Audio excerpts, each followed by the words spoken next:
بسم اللہ الرحمن الرحیم الحمد للہ رب العالمین وبہ نستعین وصلی اللہ وسلم علی سید الانبیاء والمرسلین وعلی آلہ واصحابہ اجمعین ومن تبعہم باحسان الی یوم الدین، اما بعد۔ آج کی یہ جو مجلس ہے ایک ہنگامی طور پر منعقد کی گئی ہے، جو پہلے سے ایک طے شدہ پروگرام نہیں تھا۔ آج کی اس نشست میں اور مختصر سی نشست میں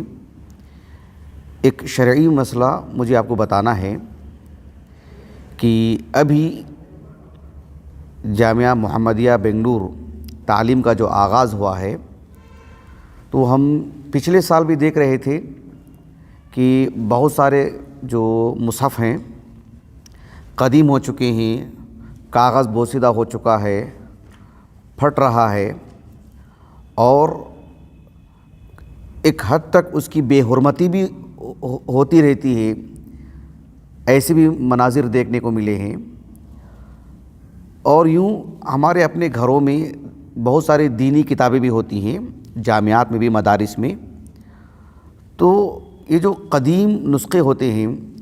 یا یہ محترم جو اوراق ہوتے ہیں، اسے کیا کیا جائے، اس کا شرعی حکم کیا ہے، اس کے ساتھ ہمارا تعامل اور برتاؤ کیسا ہو، یہ ہمارا موضوع رہے گا آج کا۔ یعنی مصحف ایک محترم ورق ہے وہ، تو اس کے ساتھ ہمارا کیا معاملہ ہوگا جب وہ کسی طور پر بھی ہمارے لیے نفع بخش نہیں ہے، پڑھنے کے قابل نہیں ہے، بوسیدہ ہو چکا ہے ورق، تو ایسی صورت میں اس کے ساتھ کیا معاملہ ہونا چاہیے؟ تو ایسا بالکل بھی نہیں ہونا چاہیے، چاہے ہمارے گھروں میں ہو، مسجدوں میں، مدارس میں، کہ مصحف اس کی اوراق بکھر جائیں، ادھر ادھر پڑے ہوئے ہوں، نعوذ باللہ لوگوں کے پیروں میں آ جائیں، یا گرا ہوا ورق ہو، اللہ کا کلام اس میں لکھا ہوا ہے، دیکھ کر کے ایک آدمی نکل جائے، یا ایسی جگہ رکھ دے جس کی بے حرمتی ہو۔ یہ اللہ سبحانہ و تعالیٰ کے کلام کے ساتھ قطعاً ایسا نہیں ہونا چاہیے۔ اللہ تعالیٰ نے سورۃ الحج میں بیان فرمایا، ذَلِكَ وَمَن يُعَظِّمْ شَعَائِرَ اللَّهِ فَإِنَّهَا مِن تَقْوَى الْقُلُوبِ وَمَن يُعَظِّمْ شَعَائِرَ اللَّهِ فَإِنَّهَا مِن تَقْوَى الْقُلُوبِ۔ یہ اللہ کے شعائر میں سے مسجدوں کا، اللہ کے دین سے جڑا ہوا کوئی بھی حصہ، اس کا احترام، یہ تقوی کی دلیل ہے۔ تو اس اعتبار سے مصحف یا کوئی بھی دینی کتاب اتنی قدیم ہو یا اتنی بوسیدہ ہو جائے کتاب، اس کے اوراق پڑھنے کے قابل نہ ہو، تو سب سے پہلی جو نوعیت ہے اس کام کی، اس کے ساتھ تعامل کی، وہ یہ ہے کہ اس کی تجلید ہو، اس کو محفوظ کر کے رکھیں۔ تجلید کے لیے کیا لفظ ہو سکتا ہے؟ اس کی بینڈنگ کرنا، جی، اچھے انداز میں کر کے رکھیں، اس لیے کہ قدیم نسخوں کی بھی ایک حیثیت ہوتی ہے، اس کا ایک مقام ہوتا ہے، اس کی ایک حیثیت ہے، اس کا بھی ایک درجہ ہے، بڑی ضرورت پڑتی ہے۔ بالخصوص عام دینی کتابوں کی اگر بات کرتے ہیں اور کتابیں نادر ہوں، یا ایک شخص کے پاس ایک کتاب ہو، نئی کتاب بازار سے مل جائے گی، لیکن اس قدیم کتاب کی اپنی ایک حیثیت ہوتی ہے۔ 100، 200، 300 سال پرانی کتابیں مخطوطہ تو اس سے بھی قدیم ہمارے پاس موجود ہے، الحمدللہ، اس کی اپنی ایک حیثیت ہے، وہ ہمارا موضوع نہیں ہے۔ تو یہ کہ اس کی اس بات کی اولیت ہو اس معاملے میں کہ اس کو حفاظت سے رکھا جائے۔ مصحف کی بات ہو تو پھر مصحف تو نئے مل جاتے ہیں، ایسی صورت میں اس کے جو پھٹے ہوئے اوراق ہیں، بکھرے ہوئے اوراق ہیں، اس کے ساتھ معاملہ کیا ہونا چاہیے ہمارا؟ اس سلسلے میں اہل علم کے جو موقف ایک سے زائد ہمیں ملتے ہیں، حافظ جلال الدین السیوطی کا نام سنا ہوگا آپ نے، رحمہ اللہ، سنا آپ نے؟ حافظ جلال الدین السیوطی رحمہ اللہ، متعدد کتابیں ہیں آپ کی، ان میں ایک کتاب ہے ان کی الاتقان فی علوم القرآن، بہت بہت بہت مشہور کتاب۔ اس میں انہوں نے علوم القرآن کو 80 حصوں میں تقسیم کیا ہے۔ گویا کہ 80 انواع ہیں اس کا، النوع الاول، النوع الثانی، النوع الثمانون، 80۔ اس میں جو 76ویں قسم ہے، یعنی النوع السادس والسبعون، 70 پر 6 جو قسم ہے،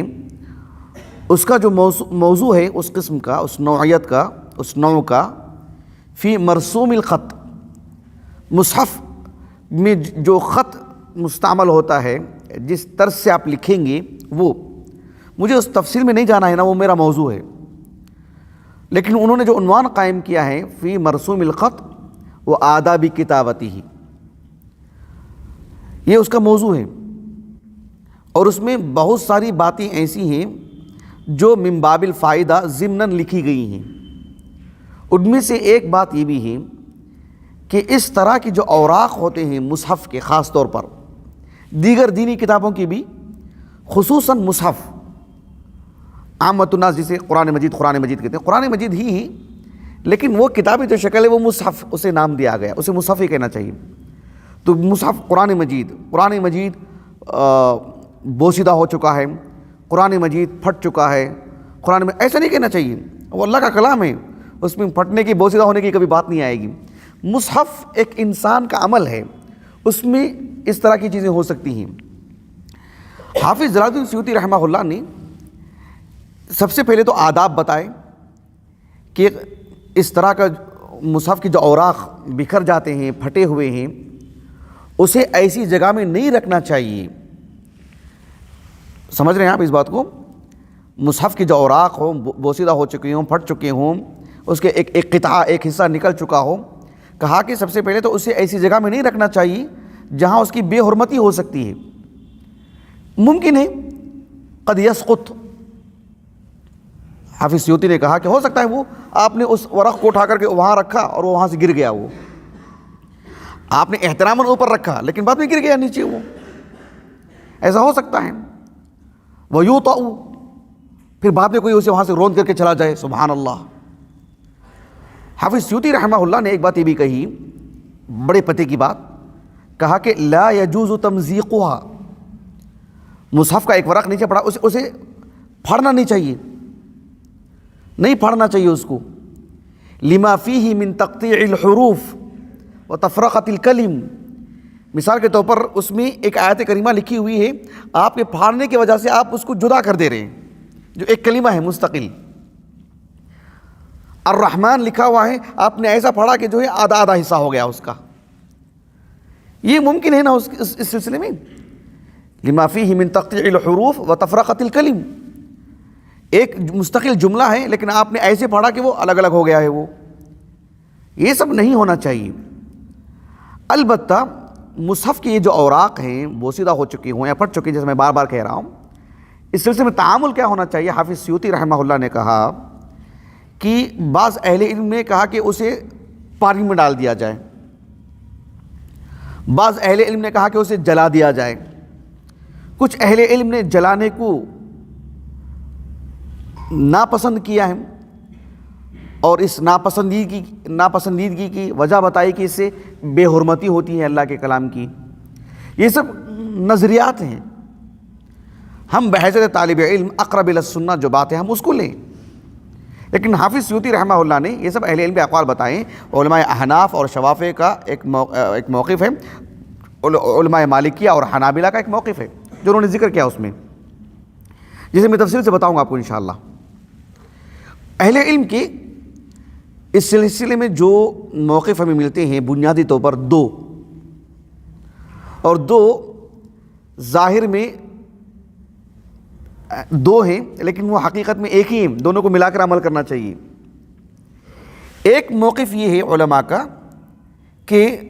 اس طرح کے جو پھٹے ہوئے اوراق ہیں مصحف کے، انہیں دفن کر دیا جائے زمین میں، کچھ گڑھا کھود دے اور اس میں ان اوراق کو ڈال دے، محترم اوراق کو، اور اسے دفن کر دیا جائے۔ علماء قدیم میں ایک حنفی عالم، علماء قدیم سے مراد جو ہے تقریباً 400 سال پہلے کی بات کر رہا ہوں، فلسطینی عالم دین ہے، علماء احناف میں ایک بڑا نام، التمرتاشی، خطیب تمرتاشی سے معروف ہے، 1004 ان کا سنہ وفات ہجری ہے۔ علماء احناف میں اپنے وقت کے ایک بڑے حنفی عالم، ان کی کتاب ہے تنویر الابصار، تنویر الابصار وجامع البحار۔ تنویر الابصار جو کتاب ہے وہ تو مجھے کبھی دیکھنا نصیب نہیں ہوا ہے، لیکن یہ کتاب کیوں ذکر کر رہا ہوں میں فی الحال، اسی کتاب کی شرح ہے جو بہت ہی معروف فقہ حنفی کی ایک کتاب ہے الدر المختار، اسی کی شرح ہے وہ علاء الدین الحسکفی رحمہ اللہ کی، جو 11ویں صدی ہجری کی ہیں، 11ویں صدی ہجری یا 12ویں صدی ہجری کے آغاز میں ان کا انتقال ہوا۔ قاضی شوکانی رحمہ اللہ کے معاصر ہیں،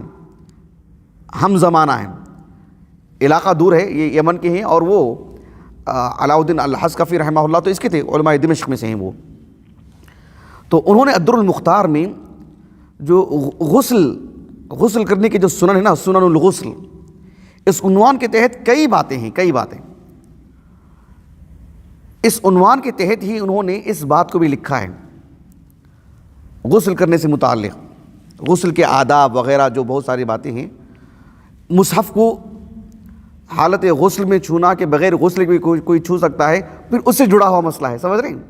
پھر اسی کے ضمن میں کچھ آداب بھی بتا دیے گئے ہیں، اور اچانک سنن الغسل میں یہ موضوع کیوں آیا، تعجب ہوگا آپ کو۔ تو علاء الدین الحسکفی رحمہ اللہ نے اس بات کو لکھا کہ المصحف اذا صار بحال لا يقرأ فی، مصحف کی ایسی حالت ہو جائے، ایسی شکل ہو جائے، یہ صورتحال ہو کہ آپ پڑھ ہی نہیں پائیں گے اس میں، تو کیا کیا جائے؟ کہا کہ یدفن کالمسلم، ایک مسلمان کو اس کے انتقال کے بعد جیسے دفنایا جاتا ہے اسے ویسے ہی دفنا دیا جائے۔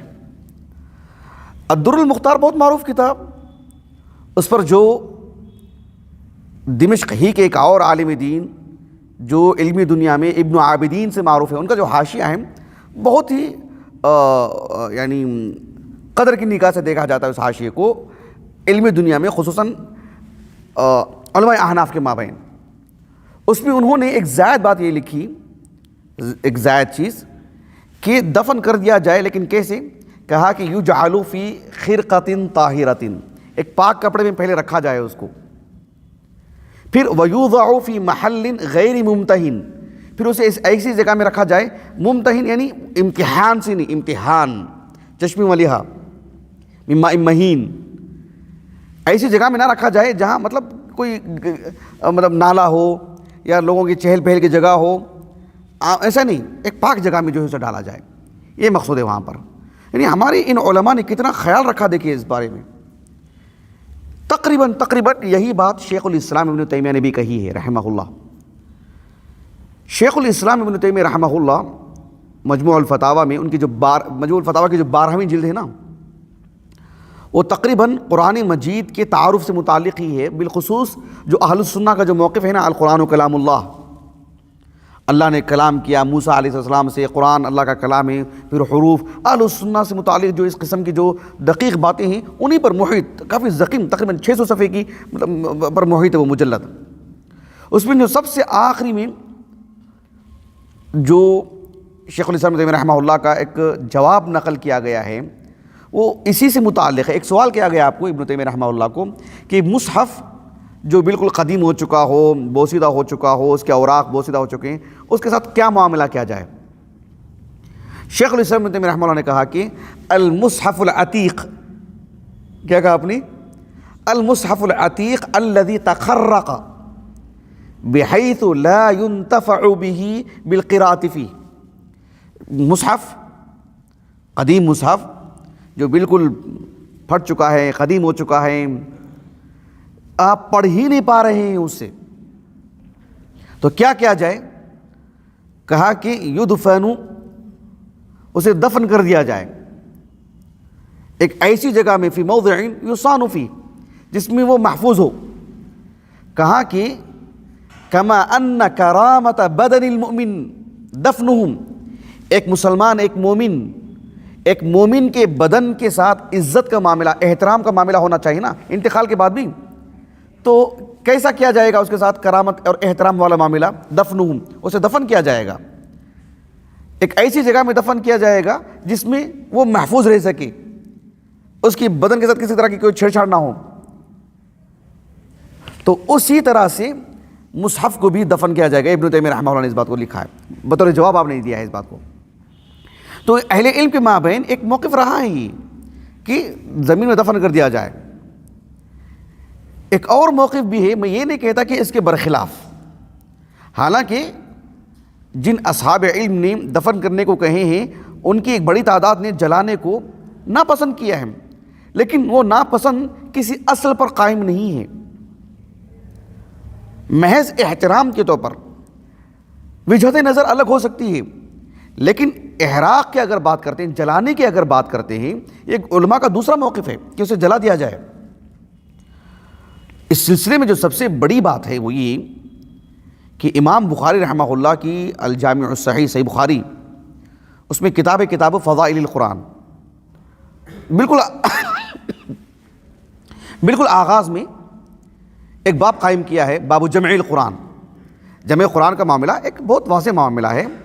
عہد فاروقی, عہد صدیقی میں, اور خصوصاً ایک دوسری نوعیت میں عہد عثمانی میں جو معاملہ پیش آیا. انس بن مالک رضی اللہ عنہ کہتے ہیں کہ حذیفہ بن الیمان رضی اللہ عنہ, 36 ہجری آپ کا سن وفات ہے, عثمان بن عفان کے بعد انتقال ہوا حذیفہ رضی اللہ عنہ کا. حذیفہ رضی اللہ عنہ عثمان بن عفان کے پاس آئے, اور عثمان بن عفان رضی اللہ عنہ اس وقت مصروف عمل تھے. وہ مجاہدین کو آرمینیا معلوم ہے, آرمینیا, آذربائیجان, ایران کا اوپری حصہ, وہ فتوحات کا دور تھا, فاروق کے دور ہی میں آغاز ہو گیا تھا, اس کا بڑا حصہ فتح ہو گیا تھا, اس کے لیے بھیجا جا رہا تھا, تو اس میں مصروف تھے عثمان رضی اللہ عنہ. حذیفہ رضی اللہ عنہ آئے. حدیث کے الفاظ ہیں کہ فَأَفْزَعَ حُذَيْفَةَ اِخْتِلَافُهُمْ فِي الْقِرَاءَةِ, کہ حذیفہ رضی اللہ عنہ کو جو فکر دامن گیر تھی, آپ کو جو قلق تھا, جو پریشانی تھی, جو درد تھا امت کا حذیفہ رضی اللہ عنہ کو, کہ ان کی قرات الگ, ان کے فتوحات کا دور. اور معلوم ہونا چاہیے ہم کو کہ عہد فاروقی میں حذیفہ رضی اللہ عنہ کو, کیونکہ وہ علماء صحابہ میں سے ہیں, ان کو ابو الدرداء کو, سلمان فارسی کو, معاذ بن جبل کو, اور جو ابو ایوب انصاری کو رضی اللہ عنہ اجمعین, ابو ہریرہ کو بھی ایک وقت کے لیے وہ بھیجا کرتے تھے ملک شام, عراق کے علاقوں کو, مطلب دین کی دعوت, علم, تعلیم کے لیے, تربیت کے لیے وغیرہ وغیرہ, کیونکہ فتوحات کا دور تھا اور صحابہ کی ضرورت تھی جو علماء صحابہ ہیں. حذیفہ بھی گئے تھے وہاں پر رضی اللہ عنہ. حذیفہ رضی اللہ عنہ نے دیکھا کہ بھئی قرآن مجید کی جو قرات ہے یہ الگ قرات ہے, اس کلمے کو الگ طرح سے پڑھ رہے ہیں, ایک طرح کے اختلاف ہو رہا ہے. وہ آئے عثمان رضی اللہ عنہ کے پاس اور آ کر کے کہا کہ یا امیر المؤمنین ادرک هذه الامہ, کہے کہ اے امیر المؤمنین اس امت کی آپ خبر لیجیے جلدی سے. قراتوں میں ان کا جو اختلاف ہے, اگر یہی صورتحال رہی, ان کو اسی حالت میں چھوڑ دیا جائے,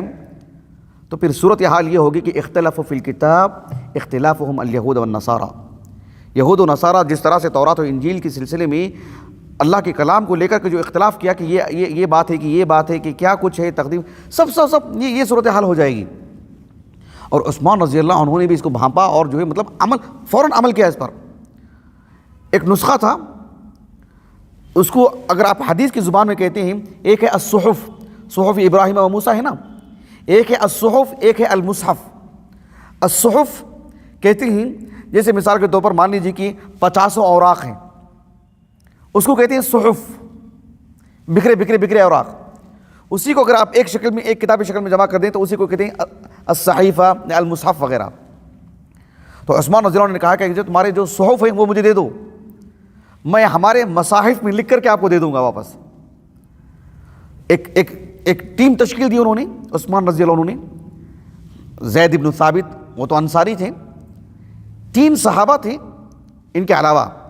ایک ہے سعید بن العاص, ان کے والد تو جو ہے مطلب بدر میں مارے گئے تھے, العاص, سعید بن العاص, عبد الرحمن بن حارث بن ہشام, اور عبداللہ بن زبیر. یہ تو 3 قریشی تھے. ان تینوں کے ساتھ زید بن ثابت کو کہا کہ جو ہے مطلب اللہ کے کلام کو اس میں لکھیں, اس مصحف میں لکھیں.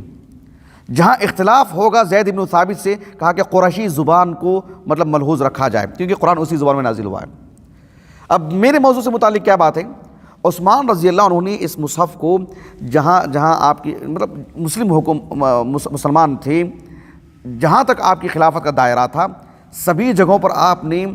چند مصاحف بھیجے، وہاں ایک مصحف، وہاں ایک مصحف، اسی کا لکھا ہوا۔ صحیح بخاری کے الفاظ ہیں کہ عثمان رضی اللہ عنہ نے جب اس مصحف کو بھیجا تو فَأَمَرَهُمْ، انہیں اس بات کا بھی حکم دیا کہ فَأَمَرَهُمْ مِمَّا سِوَاهُ مِنَ الْقُرْآنِ فِي كُلِّ صَحِيفَةٍ أَوْ مُصْحَفٍ أَن يُحْرَقَ،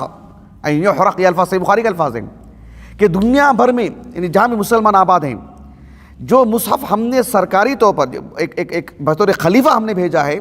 اس کے علاوہ جو بھی آپ کے پاس ہے سب جلا دیا جائے۔ عثمان رضی اللہ عنہ نے حکم دیا۔ امام ابو داؤد السجستانی، معروف عالم دین، صاحب السنن، ان کے جو فرزند ہیں ابو بکر ابن ابی داؤد رحمہ اللہ، ان کی کتابیں پتہ ہیں، المصاحف، کتاب المصاحف، اس موضوع کی مرجع کی حیثیت ہے اس کتاب کی،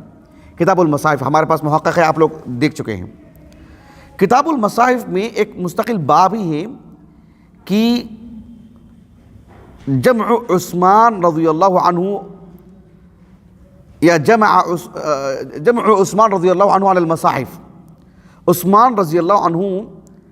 نے لوگوں کو جس مصحف پر اکٹھا کیا، اور جو ہے مطلب عثمان رضی اللہ عنہ کا اکٹھا کرنا یا عثمان رضی اللہ عنہ کا یہ جو معاملہ رہا ہے، اس سے متعلقات روایت لائے ہیں۔ اس میں ایک روایت وہ بھی جو صحیح بخاری کی ہے، لیکن وہ اپنی سند سے لائے ہیں، جو صحیح بخاری کی روایت ہے۔ اس میں ایسے الفاظ آتے ہیں کہ فَأَمَرَهُمْ، یعنی ای امر عثمان فَأَمَرَهُمْ أَن يُحَرِّقُوا الْمَصَاحِف يُخَالِفُ الْمُصْحَفَ الَّذِي أُرْسِلَ بِهِ، کہ وہ سارے کے سارے مصاحف جلا دیں جو مصاحف کے عثمانی مصحف کے مخالف ہو، وہ سارے مصاحف جلا دیا جائیں۔ یہ الفاظ ہیں۔ عثمان رضی اللہ عنہ نے جو مصحف ترتیب دیا نا، غور طلب بات ہے، اس ترتیب میں اس جس قرات کو آپ نے ملحوظ رکھا، اس اعتبار سے ایک آدھ صحابہ سے اختلاف ہمیں ملتا ہے، عبداللہ بن مسعود وغیرہ کا، حالانکہ بعد میں ان کا مکمل طور پر اتفاق ہو گیا، لیکن جو حرق و تحریق والی بات ہے، جلانے والی بات ہے، اس میں کسی نے اختلاف نہیں کیا، کسی کا اختلاف نہیں۔ سعد بن ابی وقاص رضی اللہ عنہ کے فرزند مصعب ابن سعد بن ابی وقاص، ان کے حوالے سے جو ہے امام ابو بکر ابن ابی داؤد رحمہ اللہ،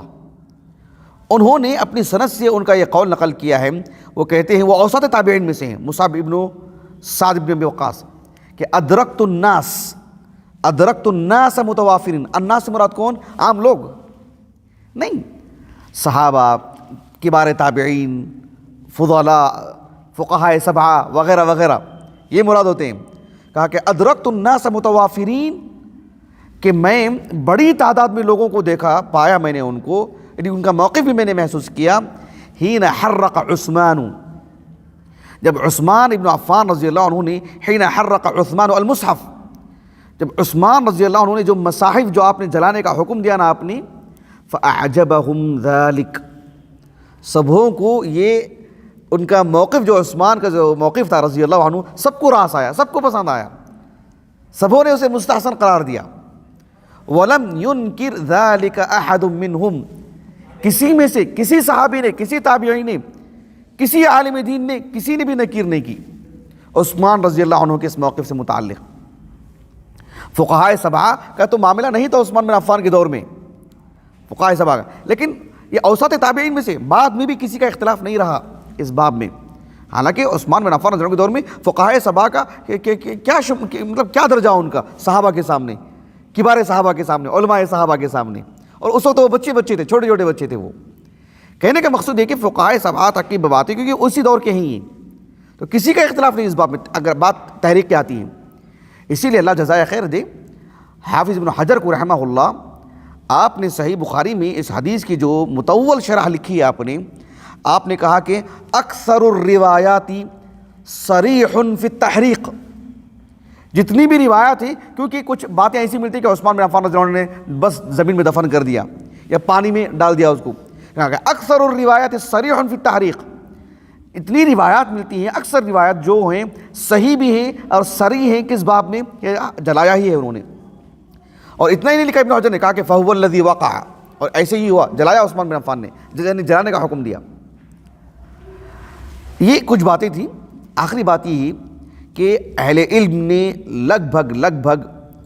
یہ دعویٰ نہیں ہے کہ اجماع ہے اس بات پر. عثمان بن عفان رضی اللہ عنہ نے جلایا، اس کے خلاف میں تو کوئی بات نہیں ہے، لیکن اس معاملے میں کیسے معاملہ کیا جائے، بڑی تعداد میں اصحاب علم نے یہی کہا ہے کہ جلانا چاہیے. علماء مالکیہ اور حنابلہ کا تقریباً یہی موقف ہے جلانے سے متعلق. آپ دیکھو یہ ابن بطال رحمہ اللہ صحیح بخاری کے شارح ہے، 10 جلدوں میں ان کا جو بالکل جو آخری جلد ہے اسی میں ہے کتاب الادب کی جو انہوں نے شرح لکھی، ان کی جو ترتیب ہے. تو اس میں آپ نے کہا کہ اس حدیث کو سامنے رکھ کر کے کہ اس حدیث کی روشنی میں ابن بطال رحمہ اللہ نے کہا کہ فیہ جواز تحریق الکتب التی فیہا اسماء اللہ تعالی، جن کتابوں میں اللہ کے نام ہیں یا دین سے متعلق جو بھی کتابیں ہیں بوسیدہ ہو چکے ہیں، مصحف وغیرہ وغیرہ جو بھی میں نے کہا ہے، تو اس کے جلانے کا جواز ملتا ہے. لیکن اسے کس انداز میں کرنا چاہیے وہ بھی آداب لکھے ہیں اہل علم نے. فتاوی لجنہ دائمہ ان سے بھی یہ سوال کیا گیا، انہوں نے بھی یہی بات کہی کہ اسے دفن کرنا یا جلانا دونوں جائز ہیں،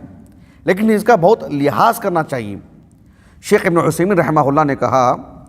کہ ابھی دیکھو ہمارے پاس کیا کریں، گڑھا تو کھود دیا نا ہم لوگوں نے، گڑھا تو مکمل طور پر کھود دیا نا آپ لوگوں نے، تو اس میں اب بہتر ہے کہ جو ہے کسی اچھے کپڑے میں اس کو رکھیں، نہیں بھی رکھے تو چلے گا، لیکن جب جلاتے ہیں تو اس کو کتابوں کو ایسے ہی رکھا جائے، لیکن مکمل طور پر جلانا چاہیے. شیخ ابن عثیمین رحمہ اللہ نے کہا کہ جلانے کے بعد اس کے کچھ اوراق اڑ جاتے ہیں، اس میں بھی لکھا ہوا رہتا ہے. کہا کہ اس کو دقہ کا لفظ استعمال کیا انہوں نے، بالکل اسے ایک چور چور کر دینا چاہیے مکمل طور پر. پھر اس پر کچھ پانی بھی ڈال دیا جائے اور مٹی بھی ڈال دی جائے مکمل طور پر، ساری چیزیں اس میں ہوں، کیونکہ یہ شرعی طور پر کوئی نص والی بات نہیں. آپ کو معلوم ہونا چاہیے ایک عالم دین ہے علامہ البغوتی رحمہ اللہ، ابو السعادات البغوتی، بہوت مصر کا ایک علاقہ ہے. کشف الاقناع ان کی جو کتاب ہے نا میرے پاس ہے، تو اس میں انہوں نے امام احمد بن حنبل رحمہ اللہ کے سلسلے میں ایک بات یہ لکھی انہوں نے. ایک تو انہوں نے مسئلہ بیان کیا، کہا کہ المصحف لو بلیہ، مصحف اگر پرانا ہو جائے، او اندرس، یا اس میں جو لکھا ہوا ہے مکمل طور پر مٹ جائے، تو کہا کہ دفن نصاً. اس کے بعد امام احمد بن حنبل رحمہ اللہ کے حوالے سے انہوں نے لکھا کہ ابو الجوزہ اوس بن عبداللہ اوسط تابعین میں سے 80 ہجری لگ بھگ سن وفات ہے. ان کے حوالے سے لکھا کہ ان کے پاس ایک مصحف تھا اور وہ مکمل طور پر بوسیدہ ہو چکا تھا، تو انہوں نے مسجد میں دفن کیا اس کو، مسجد میں وہاں پر. ابن بطال رحمہ اللہ نے مصنف عبد الرزاق کے حوالے سے طاؤس رحمہ اللہ اور فقہاء سبعہ میں عروہ بن زبیر، ان کے حوالے سے بھی انہوں نے لکھا ہے. لیکن میں مصنف عبد الرزاق میں کافی میں تلاش کیا، مجھے بہرحال وہ ایسا بھی نہیں کہ بہت گہرائی سے میں نے تلاش کیا، ایک سرسری نظر ڈالا، مجھے تو نہیں ملا، لیکن دوبارہ دیکھوں گا انشاءاللہ. ان کے حوالے سے انہوں نے لکھا ہے.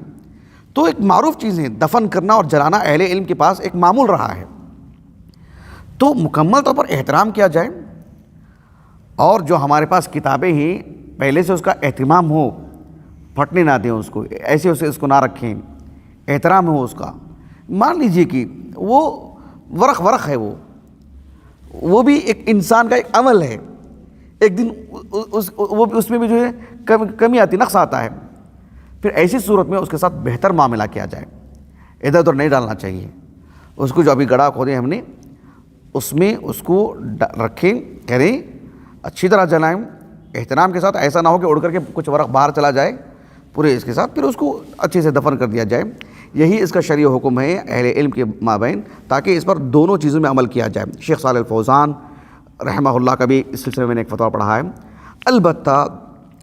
شیخ ابن باز رحمہ اللہ نے ایک بات زائد کہی ہے کہ اللہ کے کلام کو، مصحف کو قدیم جو پڑھ چکے بہت سیدھا ہو چکے، اسی کوئی مطلب ڈھکیل دیا ہوا، ایسے سمجھ رہے ہیں، ایسے کر دیا ہو، اور اس کی عزت ہی نہیں ہے، اس کے دل میں احترام ہی نہیں ہے، اس کو حقیر سمجھتا ہو، اس کو یہ کر دیتا ہو،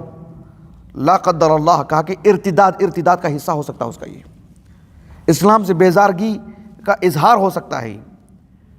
تو اس میں غیر شعوری طور پر سب ایسی چیزیں نہیں ہونی چاہیے.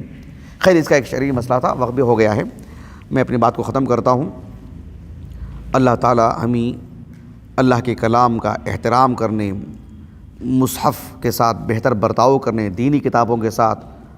عمدہ تعامل کرنے کی اللہ ہمیں توفیق عطا فرمائے. اللہ تعالی ہمیں نفع بخش علم عطا فرمائے، اور ہر باب میں اللہ سبحانہ و تعالیٰ کا تقرب اور اللہ تعالیٰ کی رضا،